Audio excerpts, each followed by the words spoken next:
بسم اللہ الرحمن الرحیم۔ شروع اللہ کا نام لے کر جو بڑا مہربان نہایت رحم والا ہے۔ الف لام میم۔ اس میں کچھ شک نہیں کہ اس کتاب کا نازل کیا جانا تمام جہانوں کے پروردگار کی طرف سے ہے۔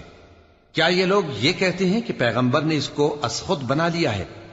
نہیں، بلکہ وہ تمہارے پروردگار کی طرف سے برحق ہے، تاکہ تم ان لوگوں کو ہدایت کرو جن کے پاس تم سے پہلے کوئی ہدایت کرنے والا نہیں آیا، تاکہ یہ رستے پر چلیں۔ اللہ ہی تو ہے جس نے آسمانوں اور زمین کو اور جو چیزیں ان دونوں میں ہیں سب کو 6 دن میں پیدا کیا، پھر عرش پر جلوہ افروز ہوا۔ اس کے سوا تمہارا نہ کوئی دوست ہے اور نہ سفارش کرنے والا۔ کیا تم نصیحت حاصل نہیں کرتے؟ وہی آسمان سے زمین تک کے ہر کام کا انتظام کرتا ہے، پھر ہر کام ایک روز جس کی مقدار تمہارے شمار کے مطابق 1000 برس ہوگی اس کی طرف رجوع کرے گا۔ اسی شان کا ہے وہ خالق جو پوشیدہ اور ظاہر کا جاننے والا ہے، غالب ہے، بڑا مہربان ہے۔ وہی جس نے ہر چیز کو بہت اچھی طرح بنایا، یعنی اس کو پیدا کیا اور انسان کی پیدائش کو مٹی سے شروع کیا، پھر اس کی نسل ایک قسم کے خلاصے سے یعنی حقیر پانی سے بنائی، پھر اس کو درست کیا، پھر اس میں اپنی طرف سے روح پھونکی اور تمہارے کان اور آنکھیں اور دل بنائے، مگر تم بہت کم شکر کرتے ہو۔ اور کہنے لگے کہ جب ہم زمین میں ملیا میٹ ہو جائیں گے تو کیا اثر نو پیدا ہوں گے؟ حقیقت یہ ہے کہ یہ لوگ اپنے پروردگار کے سامنے جانے ہی کے قائل نہیں۔ کہہ دو کہ موت کا فرشتہ جو تم پر مقرر کیا گیا ہے تمہاری روحیں قبض کر لیتا ہے، پھر تم اپنے پروردگار کی طرف لوٹائے جاؤ گے، اور تم تعجب کرو جب دیکھو کہ گناہگار اپنے پروردگار کے سامنے سر جھکائے ہوں گے اور کہیں گے کہ اے ہمارے پروردگار، ہم نے دیکھ لیا اور سن لیا، تو ہم کو دنیا میں واپس بھیج دے کہ نیک عمل کریں، بے شک ہم یقین کرنے والے ہیں۔ اور اگر ہم چاہتے تو ہر شخص کو ہدایت دے دیتے، لیکن میری طرف سے یہ بات قرار پا چکی ہے کہ میں دوزخ کو جنوں اور انسانوں سب سے بھر دوں گا، سو اب آگ کے مزے چکھو، اس لیے کہ تم نے اس دن کے آنے کو بھلا رکھا تھا۔ آج ہم نے بھی تمہیں بھلا دیا ہے، اور جو کام تم کرتے تھے ان کی سزا میں ہمیشہ کے عذاب کے مزے چکتے رہو۔ ہماری آیتوں پر تو وہی لوگ ایمان لاتے ہیں کہ جب ان کو ان کے ذریعے نصیحت کی جاتی ہے تو سجدے میں گر پڑتے اور اپنے پروردگار کی تعریف کے ساتھ تسبیح کرتے ہیں اور غرور نہیں کرتے۔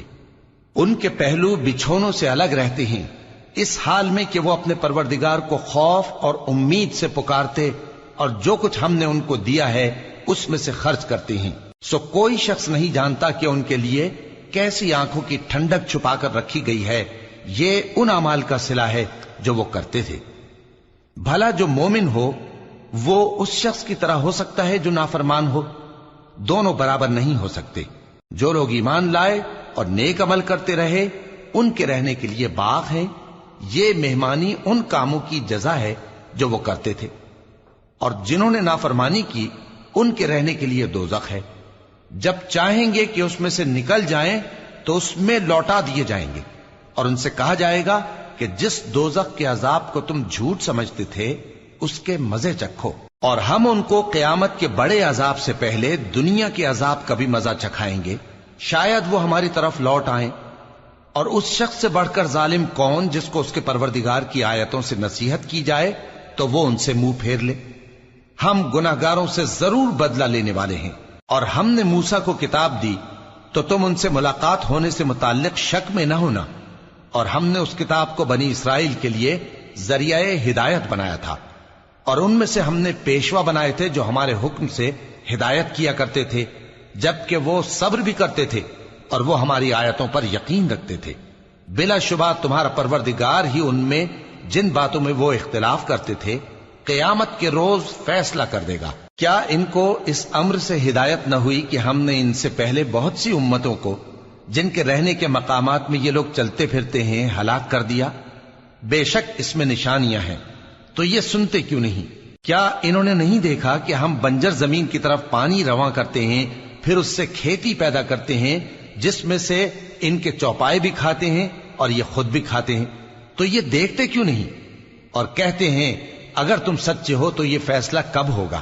کہہ دو کہ فیصلے کے دن کافروں کو ان کا ایمان لانا کچھ بھی فائدہ نہ دے گا اور نہ ان کو مہلت دی جائے گی، تو ان سے منہ پھیر لو اور انتظار کرو، یہ بھی انتظار کر رہے ہیں۔